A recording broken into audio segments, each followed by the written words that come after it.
hello, everybody, and I hope you're all having a wonderful bank holiday. Although it is now coming to an end, we've had a good bit of weather and everything else. And so, who we got with us today, folks? Well, Daniel, hello, back hello, with a vengeance. We ain't had you on for a little while, me old China. Didn't recognise any of you. No, we had to wonder who it was coming on then. How are you, and how you been keeping? Yeah, I've been good. But back to work now after a few months out. So, no, I'm doing well, mate. Enjoying all the football, the playoffs and everything. Palace are doing well. It's been a really busy weekend, isn't it? Yeah. Nigel, how are you? And sorry, mate, just before you answer that, is that your Sabutio? Is that your Sabutio figure with the mullet in the background? Yeah, that's the old mullet, mate. I got sent that picture ages ago. I thought I'd dig it up and get in the background. Yeah, been all right though. Yeah, weekends, it's been good. I've had a busy weekend DJing and other stuff. Palace have been on a good run, ain't they, Dan?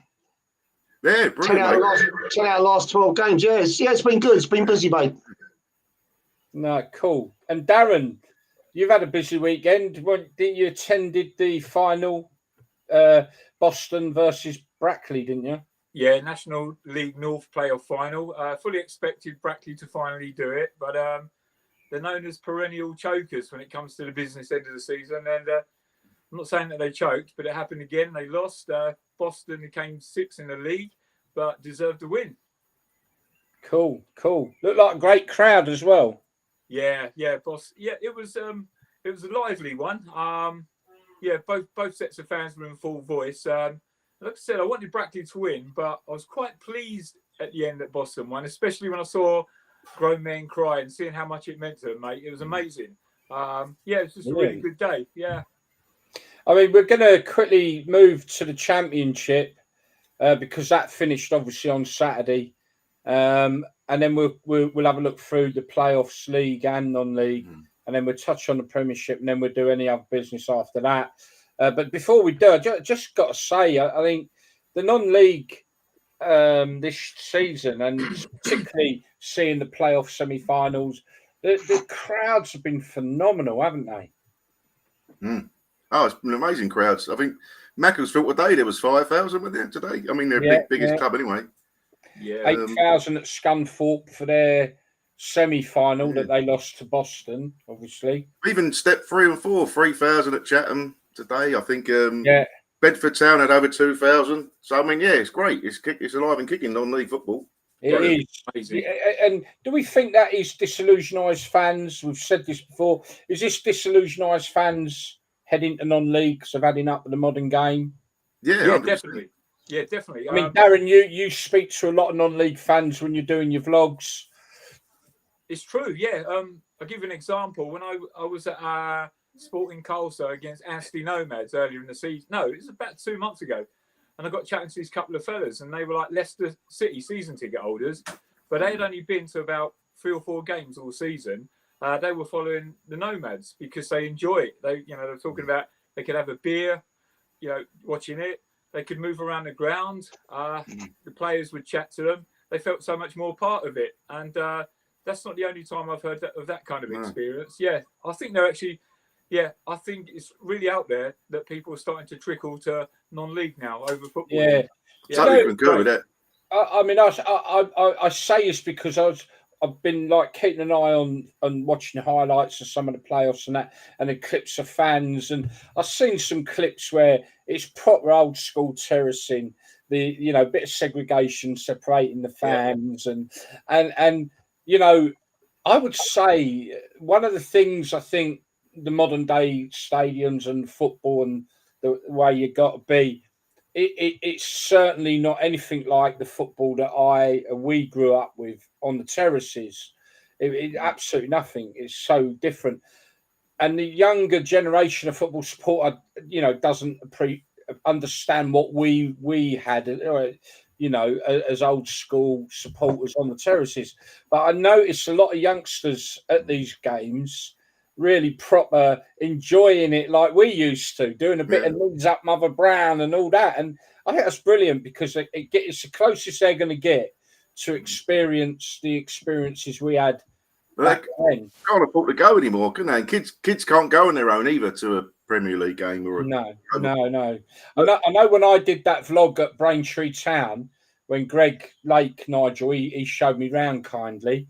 And I must admit, the one thing I really did notice was the amount of youngsters in the ground, and not accompanied, but like we did. I mean, I started going at the age of about 12 on my own, mad. I really noticed it at Ramsgate the other week. There was loads of kids, but they got a load of youth teams, and their system of the youth is brilliant. And I think a lot of clubs do that.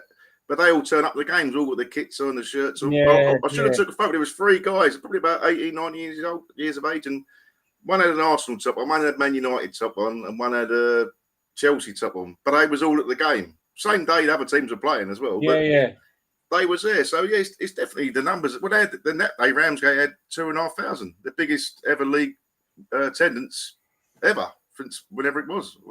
Yeah, I think there's been a lot of records broke this year, but yeah, the attendance is in the non-league side of things now.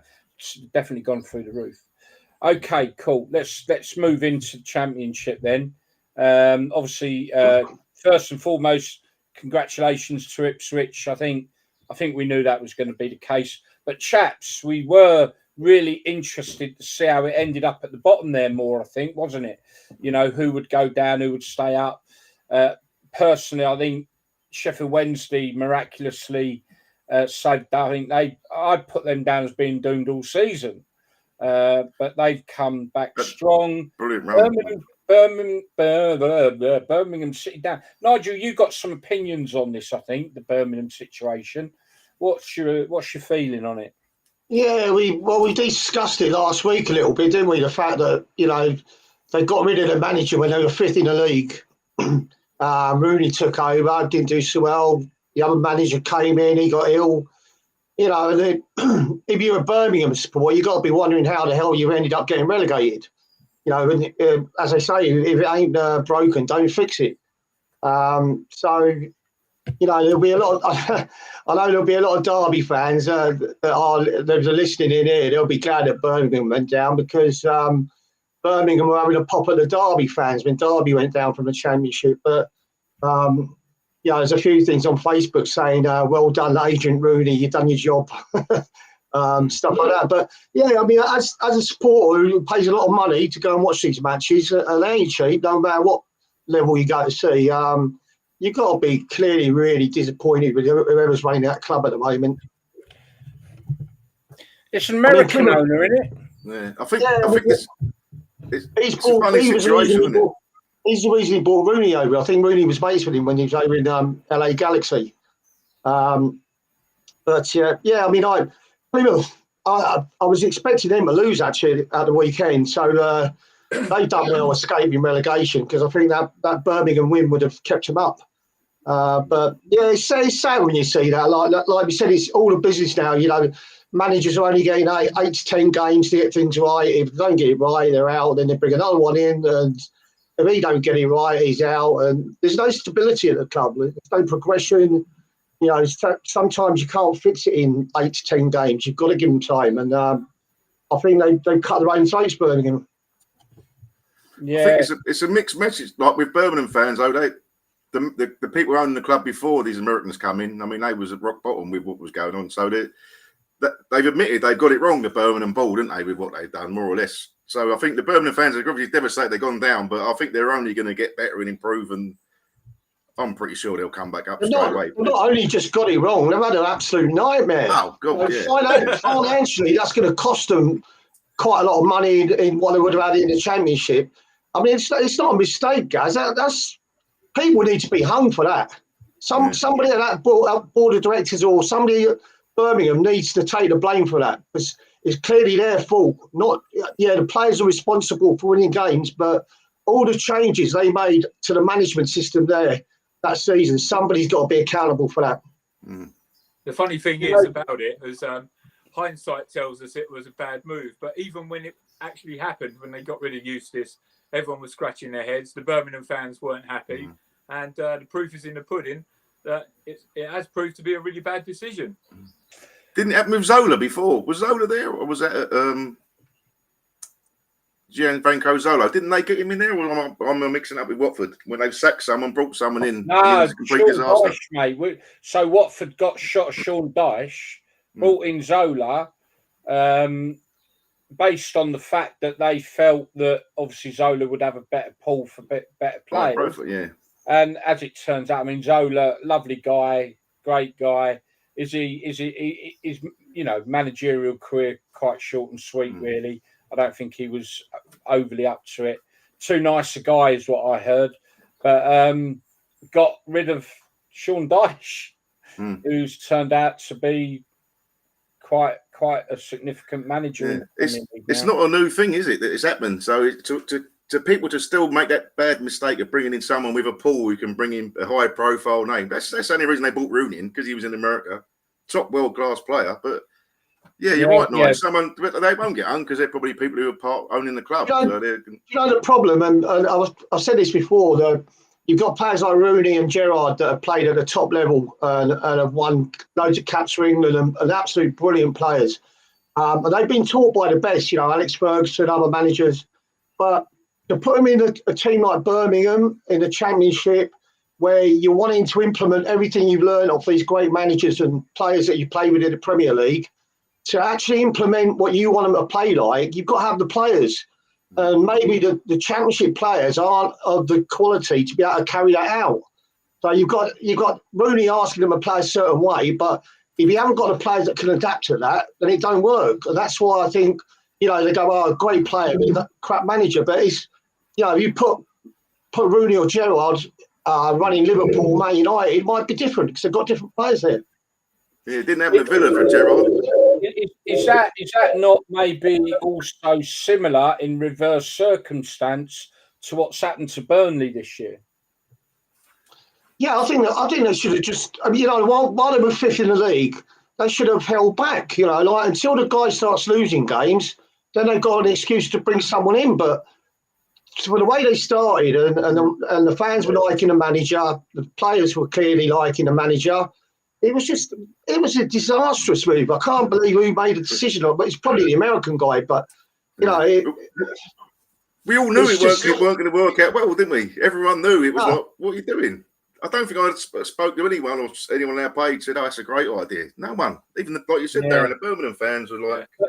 I think your point on the manager and how a manager perceives how he wants to play football, if he doesn't recognise, and this is where I'm talking about Burnley now. So Burnley, so in the situation with Burnley, okay. So great manager is trying to play the Man City way, but with a team of guys who simply aren't of that quality. And they've been absolutely shafted in the Premier League. And they've still got a chance, though, girl. They're not out of it yet. They're not out of it, Burnley. I think they can, because they got Forest on the last day of the season. I think they can, if they win their next game, Burnley, and Forest lose, it's all down to the last game against Forest. If you look at the two managers, the disciples that have come out of Man City, Arteta, who's gone to Arsenal, clearly the squad he's got there is far superior to what Burnley have got. And you've got the Burnley manager, and he's a great player, and he's probably could be as good as Arteta if he had the ammunition. It's like, you haven't got the ammunition, you can't do it. Also, then you got McKenna. Regarding Arteta, obviously, the transformation for Arsenal hasn't happened overnight, has it? They missed out on Europe, didn't they, a couple of seasons ago, if not last season? So it's been a gradual thing. But the Arsenal board were under pressure to get rid of him, weren't they? But they stuck to their guns, and it's paid dividends. So hopefully the same thing will happen to Burnley. Like Dan said, they've got Forest last game of the season, so that's a doable game, isn't it, for them? And you never know; they might just stay up, and they might flourish next season after having a year under their belt in the Premier League. Yeah, well, you got the McKenna at Ipswich. He's come out of nowhere and just turned it around straight away to promotion. But he wasn't a big player, wasn't he? Which backs up Nigel's point. Again, we get back to the point of like, what are Ipswich going to do now? They're going to invest and take a gamble on getting some players in, because obviously they've gone from the first division of the Championship up to the Premier. That's a big jump. Championship to the Premier is a big jump. And I can guarantee you that I don't think 50% of that squad that Ipswich have got are going to be good enough for the Premiership. So they're going to have to improve. How much money do they spend on improving? That's the thing. I guess Ed Sheeran will go and sell another album. Yeah. I mean, they're going to be like Norwich. You know, Norwich is hobby. They go Premiership, get relegated, they bounce back, and you know, is that going to be another Ipswich, or are they going to actually invest some money or get some investors? Yeah, going to be interesting to see. Just want to quickly switch over to the messages that we're getting, chaps, so that we're not ignoring people. But Nigel Armitage said exactly the same thing happened at Huddersfield when they pushed Warnock out. So again, coming back to the fact this ain't the first time. Jake Jones says hi, Darren. Lee Cusack says yo, Callie. What's the chap's name from Girls Go Ground Up in? Tony, yeah. So yeah, and Tony's put there, and we will touch on the playoffs that have happened today. But he has put on there, don't you know, pump it up, Marine are going up. So he's one happy chappy there, Marine winning their playoff. But we'll touch on that a little bit more. Old Jake, who just said hello to me, he was the guy that invited me to Sporting Colsa. Had a wonderful day at non-league there. So yeah, just hi Jake. Hi Jake. Cool. Hope you're all enjoying the show. Yeah, Lee's a Watford supporter. Lee Cusack is a Watford supporter. Yeah. So the other interesting fact Saturday, keep thinking Sunday, but the interesting one there was of the bottom 8 clubs, 7 of them won their games. Yeah. On the last day of the season. It was only Huddersfield who didn't. Yeah, it was only Huddersfield. Even Rotherham had a stonking win against Cardiff at home. Wow, wasn't that just? Yeah, was it 5-2 or something? Yeah. I was happy to see Plymouth stay up there. I must admit, growing a bit of a soft spot with them over the last couple of years of the page. They're travelling fans and just good people, aren't they? No, absolutely. Just touching on then confirmation of the playoffs in the Championship. Obviously, Leeds, Southampton, West Brom, Norwich. Guys, any views on them? Well, straight away, Norwich. We touched on that Norwich are a yo-yo club. So, would you bet against Norwich going up? I certainly wouldn't. No. Leeds have lost a bit of momentum, haven't they? The wheels have come off a little bit with Leeds. So the Leeds have played Norwich and Southampton have played West Brom. I don't know. I fancy Southampton are sneaking out of that lot. I don't think any of them are on form, are they? West Brom have gone off the ball. Yeah.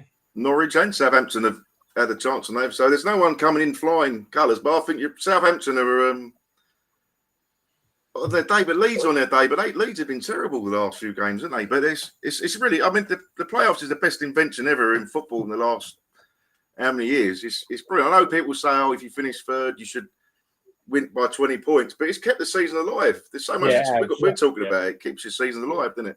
And I think it adds to competition because it's not a case of the top 3. You just have to get in the top 6, and I think that adds very much to the fact that more teams have got an opportunity to, you know, and great day out at Wembley, you know.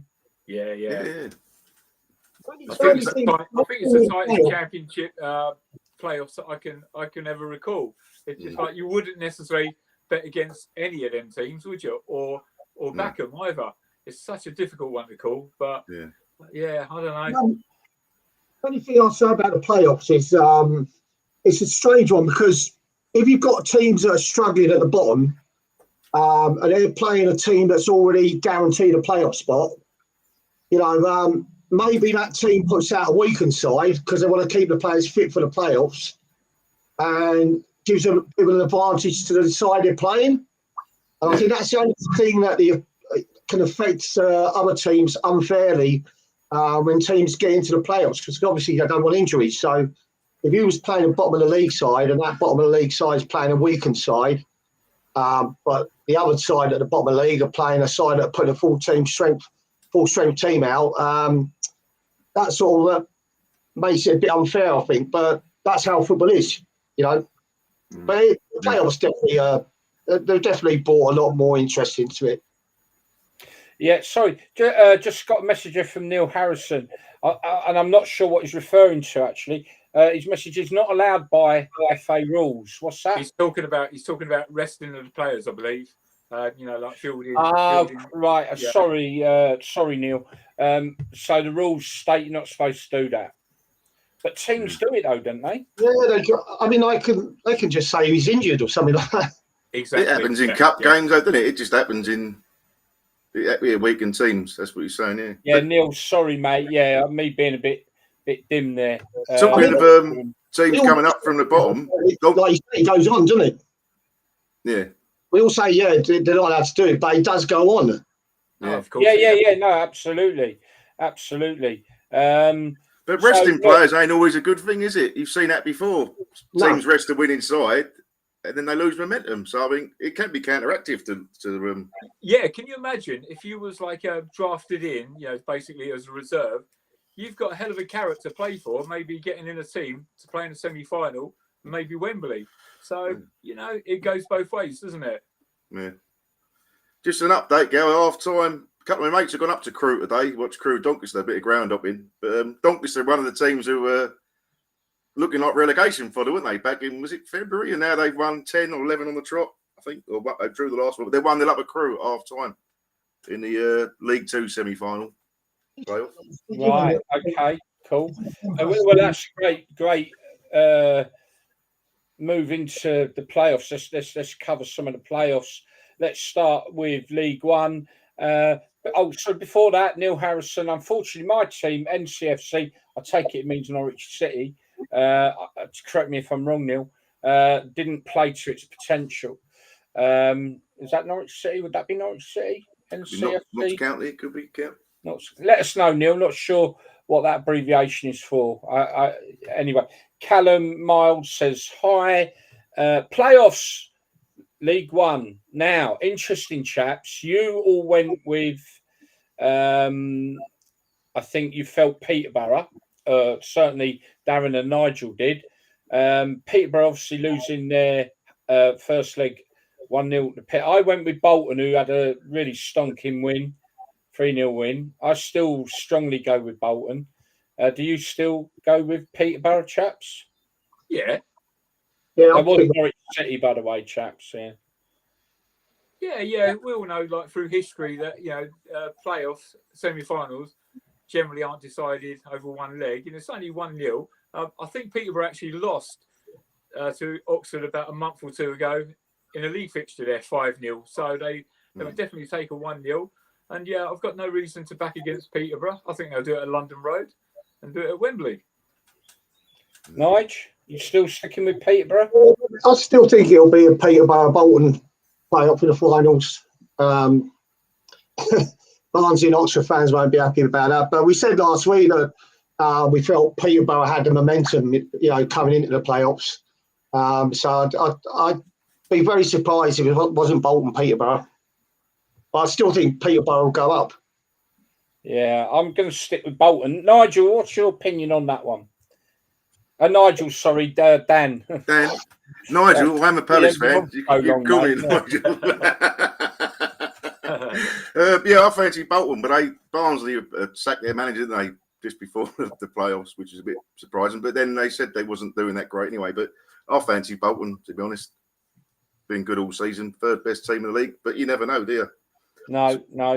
But surprised that there was a game called off today, wasn't there? The Crawley MK Dons because of the waterlogged pitch, which is ridiculous in May, isn't it? But the pitch was. It has been a mentally wet winter, hasn't it? I mean, if you look at the size of the grounds that Bolton have got and then Peterborough, it's sort of like fan base wise, you're saying really a big Bolton need to be up in the next division, don't they? But they do, yeah. It's not just about the grounds. I just feel that coming into the playoffs, Peterborough have built up a bit of momentum, and they've got some good. I think they've got a couple of good players on loan, haven't they? Have been scoring the goals and doing the business for them. So, yeah, that's why we love. That's why we love football, though, isn't it? Not necessarily about the size of the grounds and the size of the club. It's like everyone's got a dream, and it's nice to see the little clubs or the smaller clubs prosper sometimes against the big ones, isn't it? Really? Yeah. No, Bolton fans will love you for calling them a big club. Oh, they are. Okay, let's move into League Two. Obviously, as we've just heard there, Crawley MK Dons has called off, and Doncaster currently 1-0 up. they're open to play the Crawley game tomorrow. Right.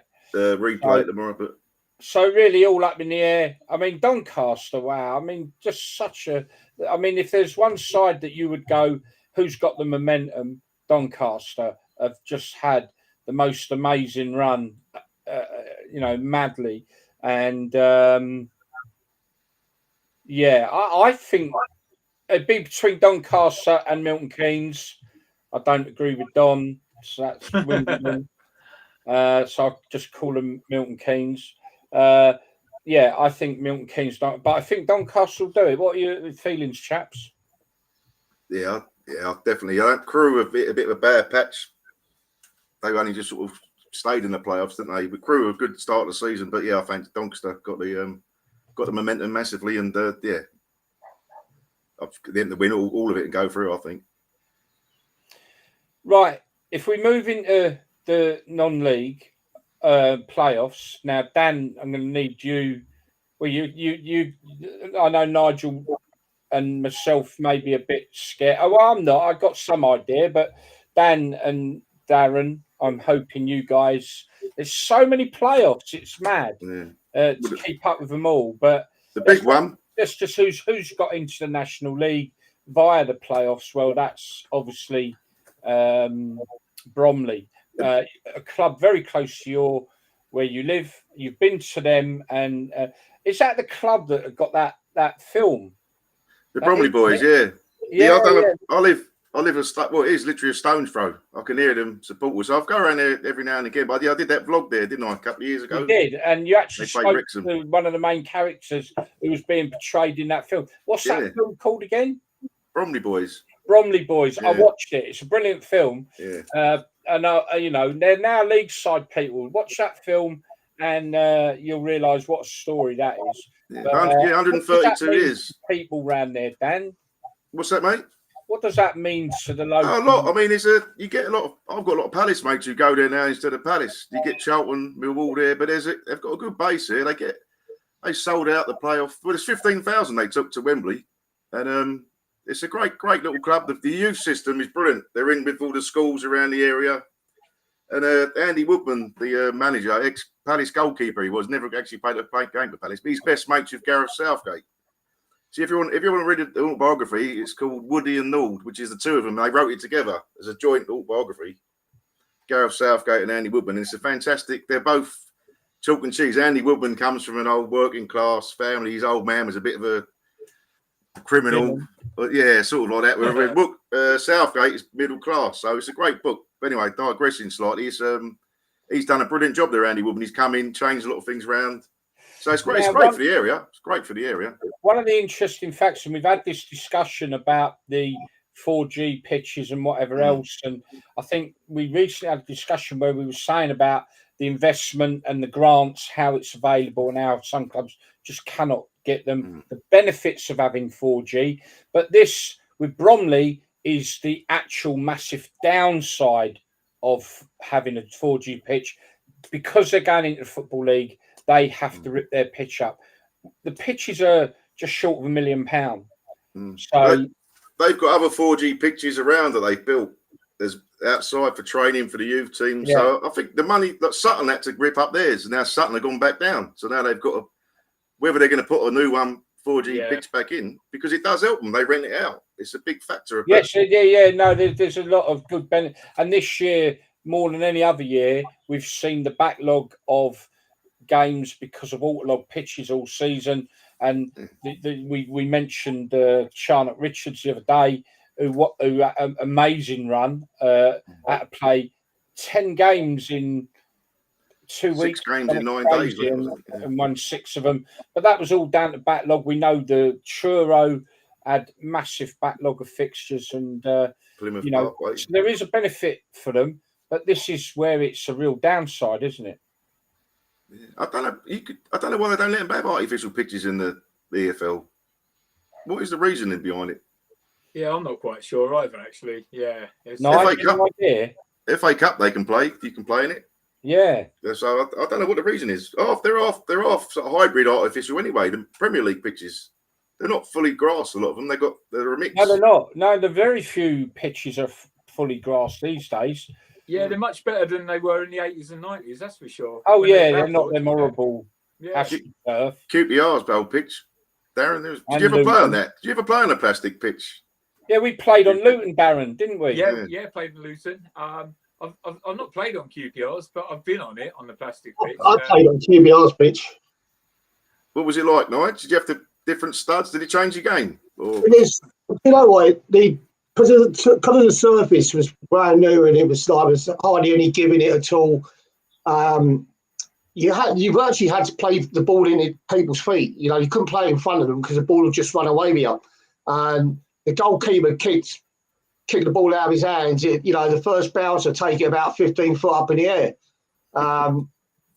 So yeah, it's a hard pitch. It was back in them days. It was a hard pitch to get used to. And I know that we used to go and have a couple of days training there before we played, and that was what they had to let the teams do. But I mean, they were sort of lucky. They had probably one of the quickest players in the bloody league, Wayne Faraday. He could catch pigeons. He could so that surface was probably suited for someone like him. But they've come a long way with the artificial pitches now. And I think this has got to be the worst season that I can remember for rain. I mean, it's just been non-stop rain since October, isn't it? So, when you're seeing some of the Prem clubs and the Championship clubs, some of their pitches were getting cut up. Baseball ground looked like Pride Park looked like the old baseball ground at one point. I think non-league level or lower league level, if they can get the artificial pitches with the standard they've got now, it's not a bad idea, really. Cool. Look, I'm going to Ben Cliff. Callie, I think I saw you play for Watford at QPR in about 82, about 1982. It was like a 0-0. Terrible game, but I'm sure you had a cracking game anyway. Will you get your tongue out of his frigging arse? That day that we played, the funny thing about it is, saying how quick Wayne Faraday was, but our right back, David Barsley, he was a flying machine as well. So it was a great battle with them two, Faraday against Barsley. But I think Graham Taylor had a big hate relationship with Terry Venables at the time. QPR and Watford were as bigger rivals under Taylor as Watford and Luton were. So they were two big derby games that feeding us still are viewed as well by the fans, at least. It is still quite a grudge match. Ben Cliff's on again. Hi, Ben. Well, look, I might as well just read out what he's saying, because he's going to bring me into some of the teams, and there's a bit of a stat in there. Can we all take a second to laugh at Macclesfield today, losing in the playoff final? All that money in non-league and failing. Love to see it. Ben is as well as a Stoke City fan, he's also a Kids Grove Athletic. Yeah, there you go. And a bit of a Crew fan as well now. I think he's moved to Crew, so he's been living there. Yeah. Also, he's got. We love the fact that Bury lost as well. So disrespectful towards their opponents, Wivenshaw Town, basically calling them a small club. Well, if that's what they did, mate, then they deserve to lose. So, the fans are fighting between themselves and all. I've seen some footage at that game, Bury fans. It was pathetic. It was just, And the thing is, it's quite interesting, because I think Telford fall into this bracket, who today lost to Leamington. Yes, Leamington. Right, so Leamington have got promotion via the playoffs now. I believe Telford is like Macclesfield and Bury for their league are sort of the big budget teams, and they've all lost in the playoff finals. So that's nice, because it does mean money necessarily doesn't always buy success. So that's nice to see for a change. But people, look, just a reminder, you can involve yourselves in this podcast. Just drop a comment on whatever platform you're watching on. If there's something you want us to talk about, drop it on there for us and we will do our best. Okay, so other playoffs. You got playoffs, obviously, we've touched on already. Chatham Town lost. Enfield Town got promoted. They won 3-0 at Chatham Town. So Enfield Town are a fan-owned club. So it's great to see them get up. Chatham Town have had 2 promotions on the spin, so that was going to be their 3rd. So they're doing really well. AFC Tottenham, Salisbury finished 2-2 and Salisbury won on penalties, so they've gone up Salisbury. That's a bit of a surprise, that one. Yeah. And that's step 3. In step 4, Frome Town beat Bristol Manor Farm. I think that's a bit of a derby, that one, but Frome Town have gone up. That was another one. The Bedford as well, I think we mentioned. They've gone up, haven't they? Yeah, 2-1 against Wolfen Abbey. Yep, that's right, yeah. It's no real Bedford, Darren. The team who someone's bought out. Okay, that's in the...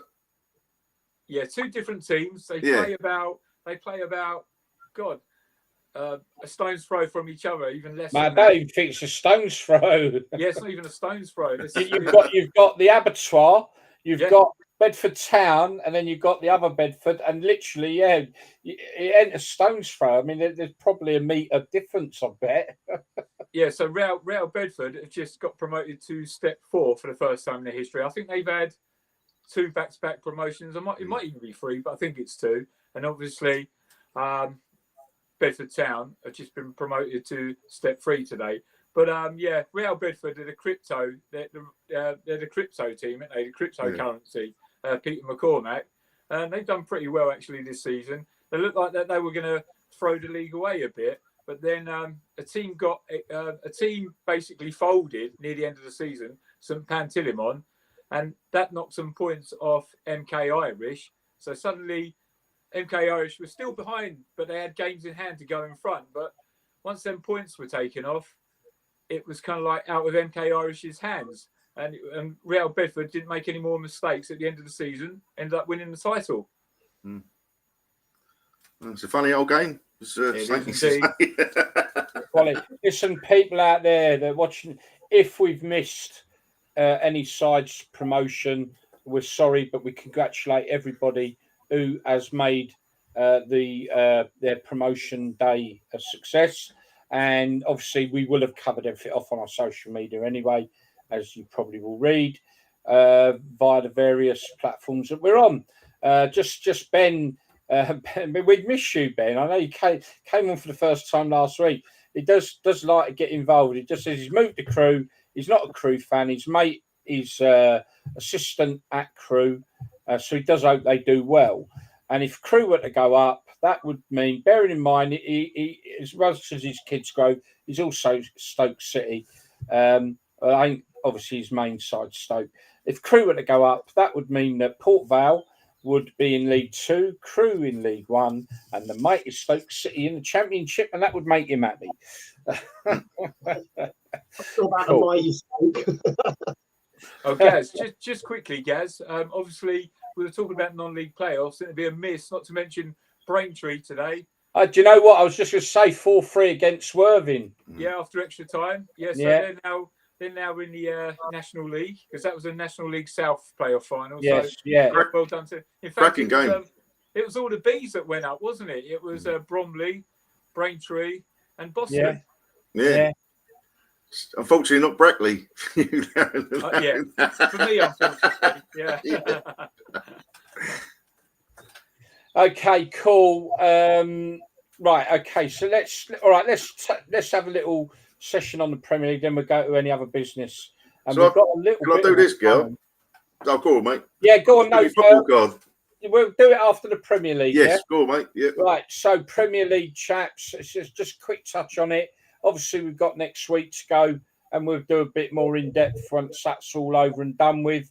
I mean, all right, it's between City and Arsenal now, but I think I can't see it being any different myself. I think it'll be City. I think we've said that all along. So situation is Arsenal played 36, got 83. Man City have played 35, got 82.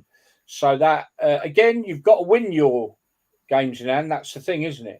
So Arsenal's still, it is still 50-50. I think more 60-40 to Man City. Yeah. I can't see them losing. They got Fulham away, Tottenham away. Can see them winning both of them, City, and then West Ham at home, who seem to be on the beach waiting for a new manager. So, I think the worst thing about City's running is they've got to play Tottenham, and for the last few seasons, Tottenham have been like a banana skin for City. But Arsenal play Man United as well. They've got, and sort of they're 8th in the league at the moment. Man United, that's just not good enough for a club of that size. So they'll be wanting to finish strong, but they'll lose tonight against Palace and all, hopefully. You'd expect City to beat Tottenham. Haaland looks like he's back on form. Okay. Are you guys aware that it's been announced that David Moyes is leaving West Ham at the end of the season? Yeah. Yeah. I wasn't aware of that. Oh, has it been made public now, is it? Takeover. Yeah, it must have been, yeah. It's been announced. Lopetego, yeah, it's been announced. So, you're right about Man United in 8th. That is mad. And even Chelsea in 7th. Villa. Now, it is the one. All right, we're talking Arsenal, Man City.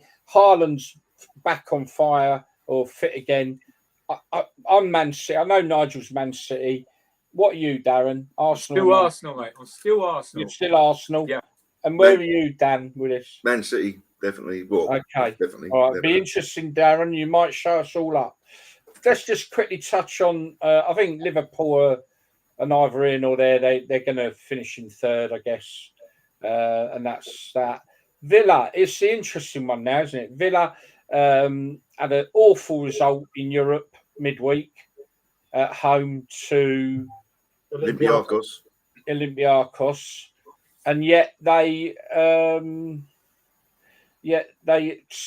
look like they are going to make Champions League next year.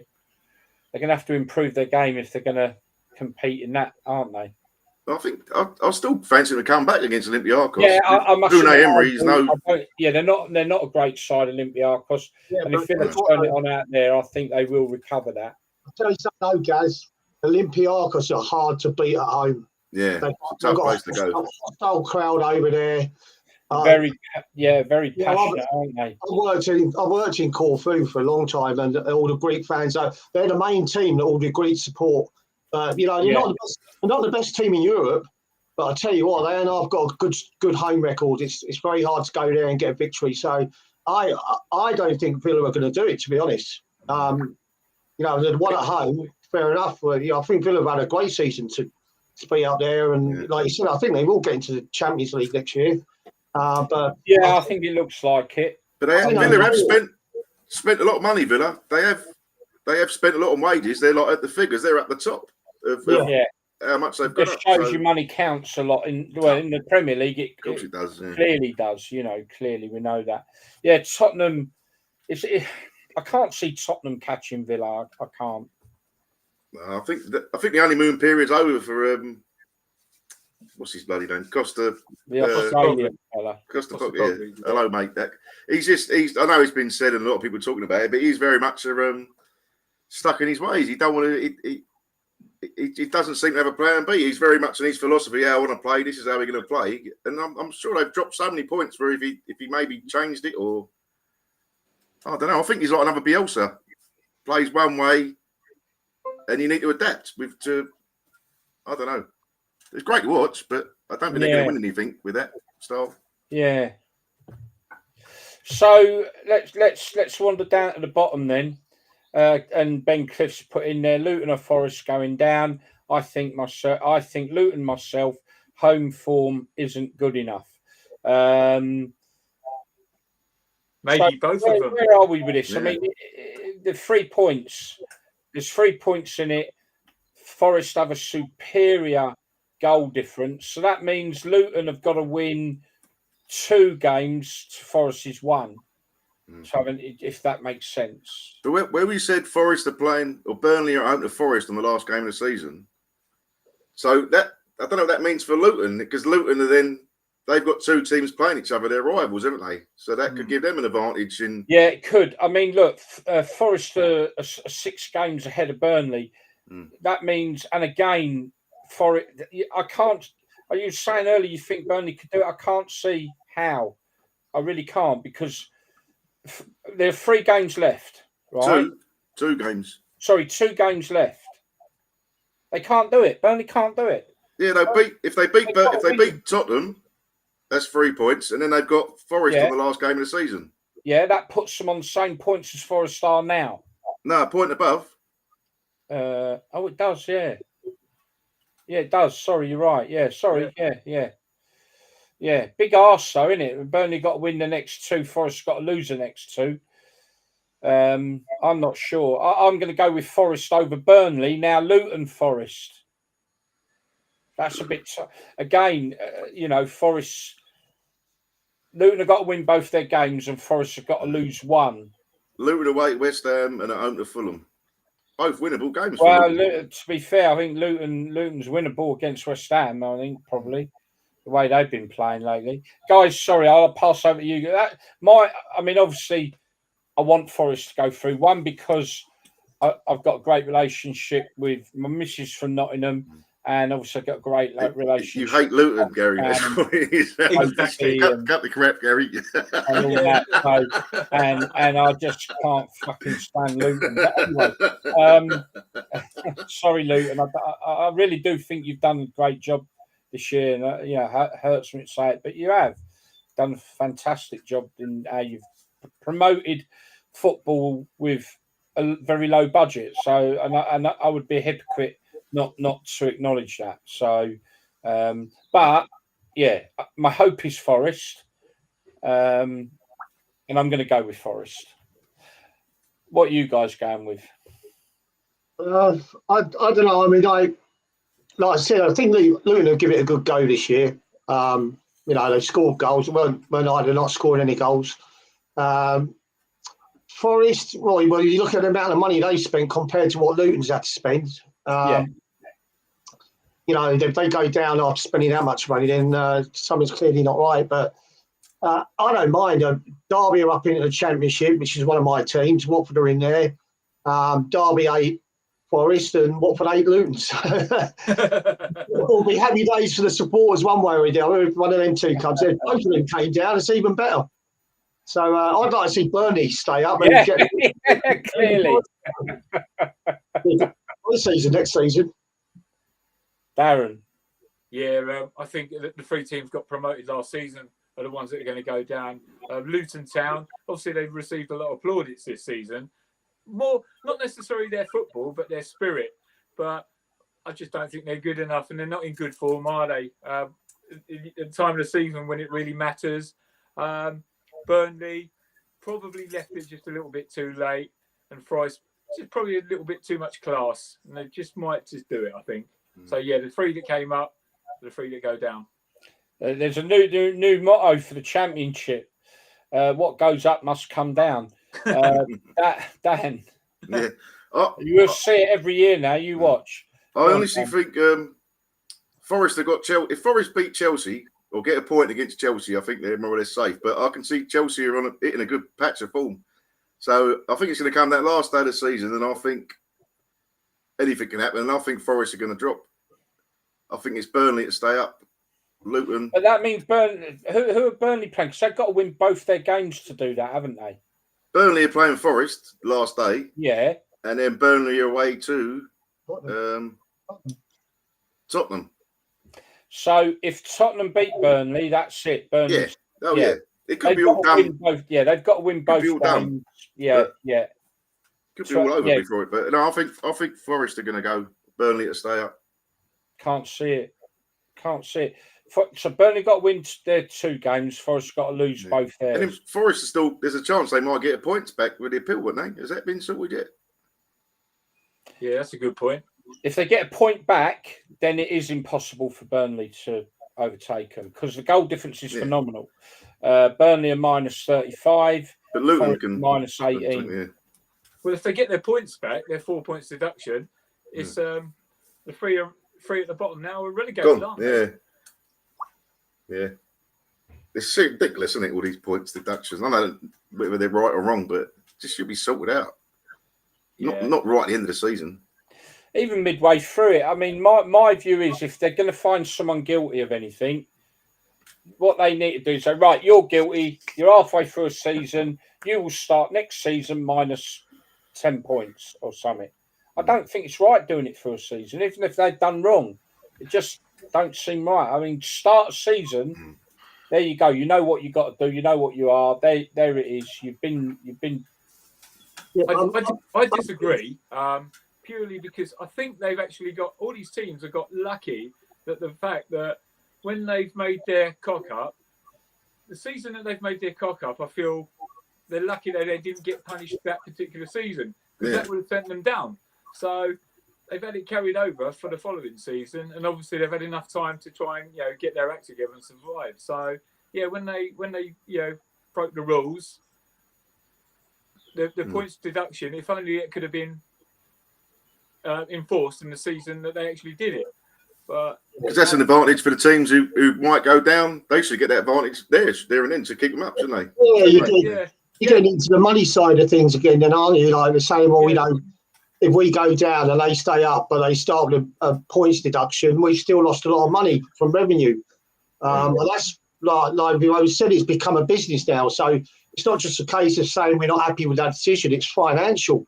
And all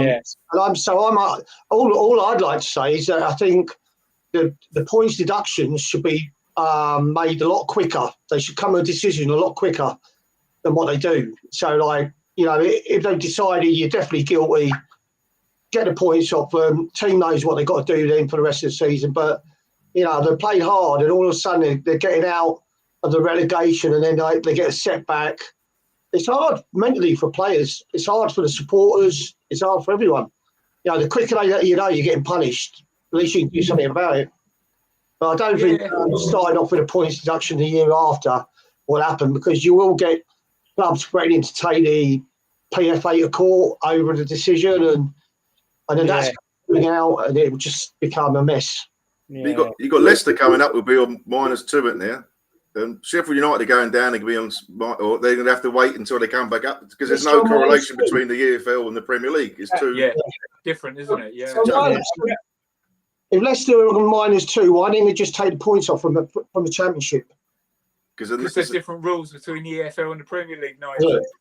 Leicester knocked that one back because they didn't. They took the EFL to court. It's whoever's got the bet. Man City, I mean, that will take a long time because it's 115 charges and it was different rules. But guys, we're already coming up on an hour now, and there are a couple of things that I want to get covered. We're going to have to do them very quickly. First of all, I've got to do this one. So, Darren knows what's coming now, don't you, mate? Right, right. For those of you who weren't watching last week, Darren had attended the semi-final playoffs at Brackley, and during the course of yelling at something at a player or whatever, got a bit excited. Now, what I want to state here very clearly to everybody, okay, is that Darren has all his own teeth bar one. Let's be clear. So when I talk about his dentures falling out like he did last week, it's only 1, 2. He has his own teeth. He's not got, two. Dangerous. So, right, he's got majority of his own teeth. Yes. Okay, majority. Yeah. So the funny thing was he told a story about how he'd or whatever it was, he's right up against the barrier behind the goal and his denture come flying out, went on the pitch. It's funny. Now, miraculously, there's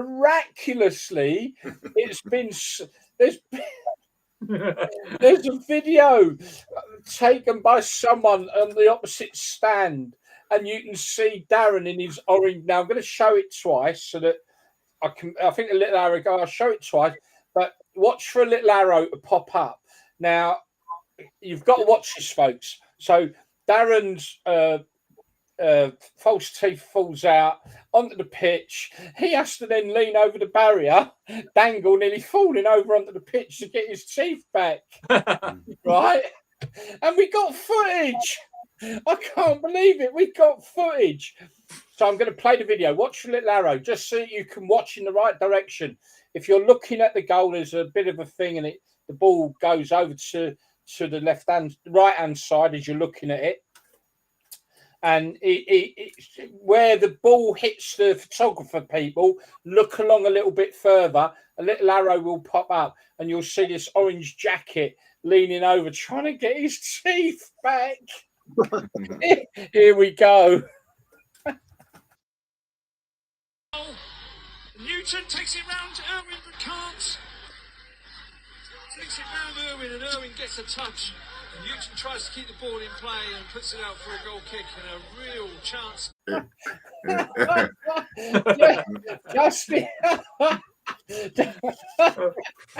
Just in case you missed that, all right, I'm going to play it again. Darren trying to retrieve his teeth. Newton takes it round to Irwin, but can't. Takes it round Irwin, and Irwin gets a touch.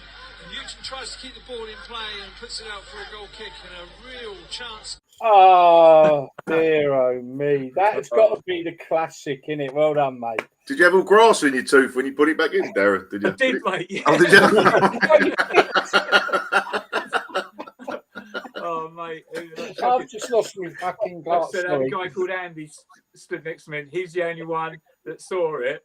But I even made sure he was looking away before I wedged it back in. Oh, man. Oh, Gary, but a little bit more, a little side story to that. So the Brackley Town player that went through was Danny Newton. Anyway, I was over at Brackley on Thursday getting my ticket, and I just so happened to see Danny Newton coming into training. So I was like, "Hey, Danny, have you got a minute?" And I told him the story, showed him the little video. He actually apologised to me, and he said he'd try and score a goal for me on Saturday, which he failed miserably to do. So he owes me another apology, I reckon. Oh, mate, classic. Right, we've hit the hour. Okay, there was a couple of bits. Let's do one of them, and let's quickly get your thoughts, gentlemen, on the Americans trying to talk Premier League into having at least two of the opening day fixtures played in the US of A. What are your thoughts? Never going to happen. They won't. The fans won't let it happen. I don't think there'd be an uproar. Got you an arm and a leg to go over there, wouldn't it? It's just money again. This is all it is money. It's yeah. I mean, how many fans are going to be able to afford to go over to that match? It's just, this is our sport. The Americans didn't even like soccer, as they called it. When I went over there to coach, it was like classed as a joke that only women played over in America. And now they're wanting all our clubs over there and they're getting the limelight and all that lot. It's only a money thing, mate. It's just, there's a fan base over here for all the clubs than there is abroad in America and other places. There's a bigger fan base. Yeah. Darren? Like Hallie says, it's all about money. And that's exactly the reason why it will happen. Sooner or later, it's going to happen because money talks in modern football. Yeah. I think it's wrong, but it's going to happen. I tell you what, guys, I mean, we go on about this, bang on about this. The biggest thing for me is I am beginning to feel sorry for, I never thought I'd say this, I'm beginning to feel a bit sorry for these big club supporters, the genuine ones, not the hangers on and what, the genuine lifelong supporters of the big clubs, because as much as they're getting all the glory and everything else, they are gradually getting decimated in terms of being what they were, you know. And you're right, Darren, I can see it happening. It'll be a bad day for football when it does. The fact is, if you're a Man United supporter, you want to see your team on the first day of the season. Not have them, and if they're at home, it's at Manchester, not in fucking LA. Do you know what, Gal? I actually hope it happens because I just hope everything goes pop with the Premier League. I hope it happens and it just exposes it for everything it is. And just let it happen.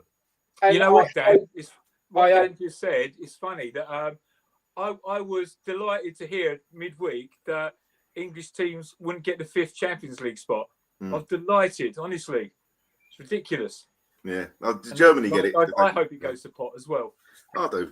It'd be more fans coming, dropping down the leagues, non-league, and everything like that. Because it needs to. Something needs to change. Right. I mean, look, you'll never ever take the club you love out of your system, right? You'll never be able to do it. But I think, particularly if they start doing that, playing games abroad, particularly if it's first game of the season, then that is a real.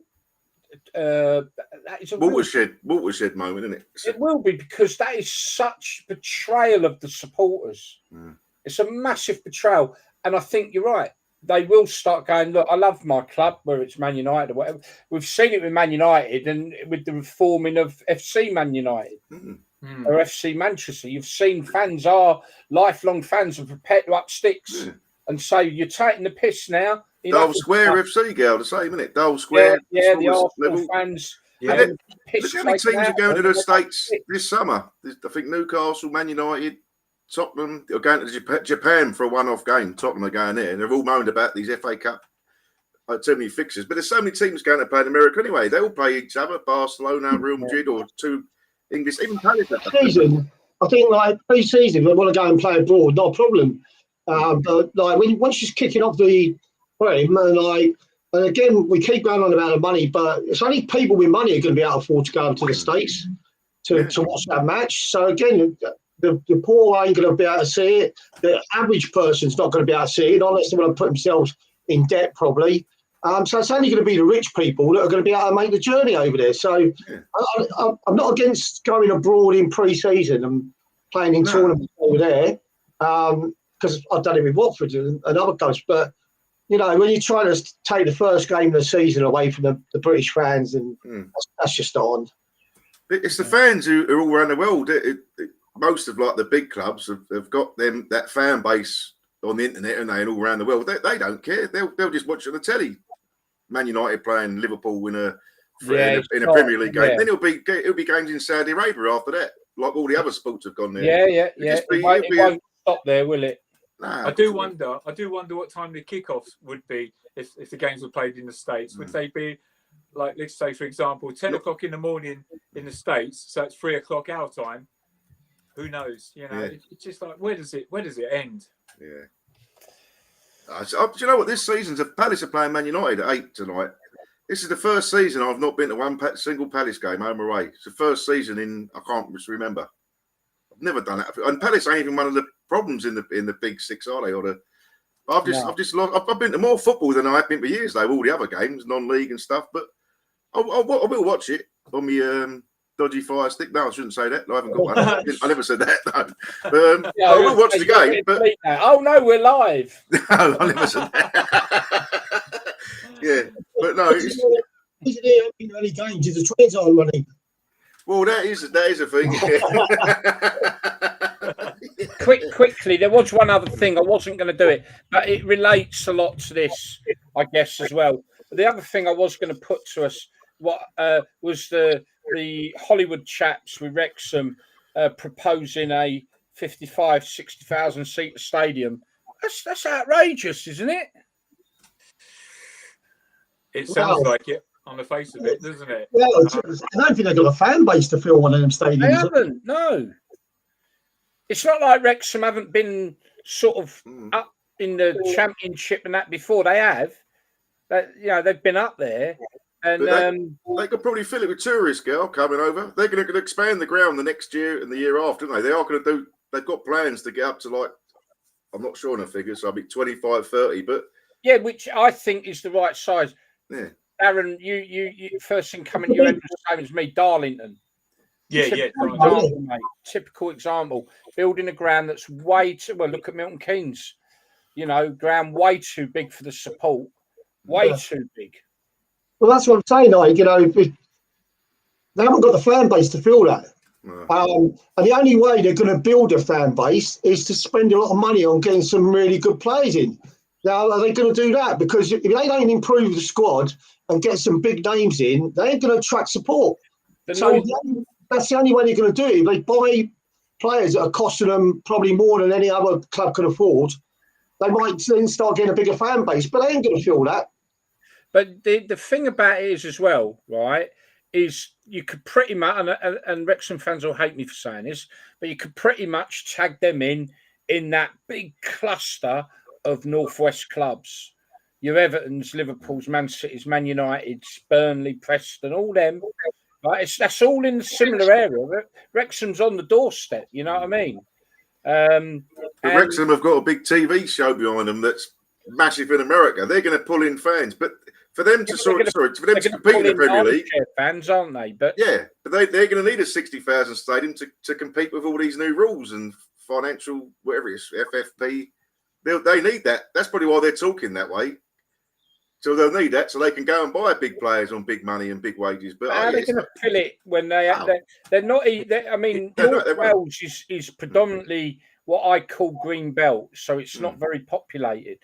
It's like Callie says. Where are they going to get them from? You need the results on the pitch, not off the pitch. No. And on the pitch will determine how many fans they get. You see, so they can have all these plans, and you should take your hat off to a club for trying to be ambitious. Nothing wrong with that, but are they going to be able to attract the players that will bring even more fans in, which will then solve the problem? I don't know. It remains to be seen, I guess, but I doubt it. The other thing is,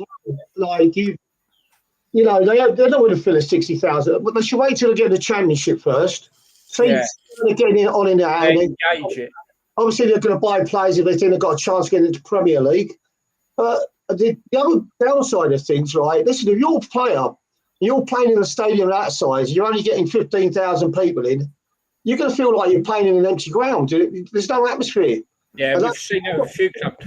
And Wrexham fans, before Wrexham fans chew me up over this, I'm not a fan of the whole Hollywood thing, I have to be honest. But the concern is more for your club that if you try and grow too big too quick, we've seen many clubs suffer badly from that. You're having a great time, you are going to get further up in the football world. You can't knock what they've done, girl. And they're getting 12, 13,000. They'll be able to compete in League One with them that attendance. They'll be able to get the Championship. So I think they're doing it the right way. They definitely need a bigger stadium. It just seems a dangerous move to go that big too quick. We'll see. We'll see. We're going to wrap it up then. We've way gone over the hour. We'll do this card, girl. Oh, sorry, Dan. Yeah, go for it. Right, so football I can't even say it. Football defibrillator card. So we've been trying to raise money. I've got to get my camera down.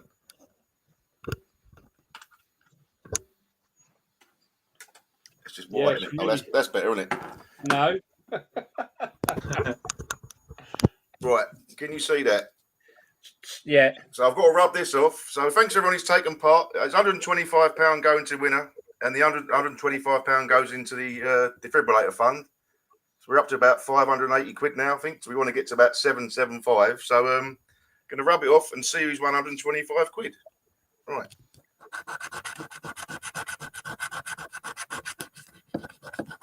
Drum roll. The tension's killing me, Dan. Right. Preston is a winner. Can you all see that? Yeah. Yeah, right. Let's have a look for Preston. The winner is. Let's hope Preston's on here. It's moody cards, hang on. Callum Ross. There we go. Well done, Callum Ross. I'll be sending 125 quid out for you. I'll clip this after the show and put it back on the Facebook page so people can see it's all above board. Yeah, well done. Just want to add to that, Dan. Dan's worked incredibly hard on this, and he's not give up. And amazing effort on this stand. People, what it is basically raise money enough to get London defibrillators. Is it to then make the rest up? London Hearts, they're going to do a £330 grant. Well, that was 3 years ago. I hope they're still standing. Yeah, we might have to revisit it. But 3 years ago, soap defibrillators have come down in price. Yeah. But yeah, so the idea is a defibrillator that we would donate to a worthy sports club a worthy grassroots non-league or anything like it. Youth football club would require one. So well done, Dan. That's sterling effort you've made there. Quickly round the table, chats. We're way over. Dan, last words. Looking forward to these games coming up. I'm not a massive fan of Premier League, but I'm really interested with the relegation battle. And then I might go to the non-league day next week. I think it is the FA Trophy and FA Vars. Two both games. Not confirmed yet, but I might do. But yeah, that's me. Nigel. Yeah, like I said before, I think this year's probably been one of the best years regarding the 4 leagues. They've virtually taken us right to the end of the season before anything's been settled. So hats off to all the teams for the entertainment this season. I really enjoyed it, and it's still going. We're still going with the Premier League, and it's given us a lot to chat about, and it's been good football. Plus, I've got to be streaming on later on. So, anyone wants to join on my stream on Mixcloud later on, I'm on at 9 o'clock. 9 o'clock, folks. Catch Nigel for some banging tunes. Last words, Darren. Well, now that the non-league season and the championship, the football league season is over with, I've only really got a passing interest now with the Premier League. Like Dan says, it's the non-league, it's the FA Trophy and Vars final next weekend at Wembley. So I'm thinking about going to that one. I'm not sure yet. I'd better see what funds are like. But Nigel said it's been a good season, really enjoyable, and still a bit more to come. And we've still got the Euros to look forward to as well. Yeah. Yeah. Right. Up to Scotland, eh? Right, listen. You've been hacked, Gary. Is it next week is the last week for Premier League, is it? No. Weekend after, I think. Is it a couple of weeks, yeah. Yeah. Okay, so we won't do a show next week. We'll do one the week after. We'll have all the playoffs all finished off, and we'll know who's up and down in the Premier League. Is that agreed? Well, Gaz, remember in 2 weeks' time, May the 19th. Oh, yeah. Oh, you want to do a... Yeah, okay. Yeah, we're definitely going to be doing May the 19th then. Yeah? Yeah. FA Cup final. Yeah, the anniversary of Nigel's appearance, one and only appearance in the FA Cup final. And we're going to do a special for him. And we hopefully... we'll get Steve Sherwood on or something because, we can talk about that goal maybe. I'll message him and see if he's interested. Yeah, keep an eye out for that. So join us a week Sunday on the 19th. We'll finish off with the Premier League and we'll know all the playoffs that are now over and done with. And we'll have a little bit of an FA Cup special. Yeah? Are we happy with that, everyone? Yeah. Good. Lovely. Everybody, last word from me. Be safe, be good. Enjoy the good weather this week, by the way. Looks like we're going to have a lovely weather at long last, and hopefully it'll dry some of them pitches out, particularly at Crawley. All right, that's it from us. Have a lovely week, folks, and thank you very, very much for watching. We do hope you've enjoyed it. And catch us a week Sunday, the 19th, and we're going to have a little bit of an FA Cup special to celebrate Nigel's anniversary of the FA Cup final appearance. Here we are. Goodbye all.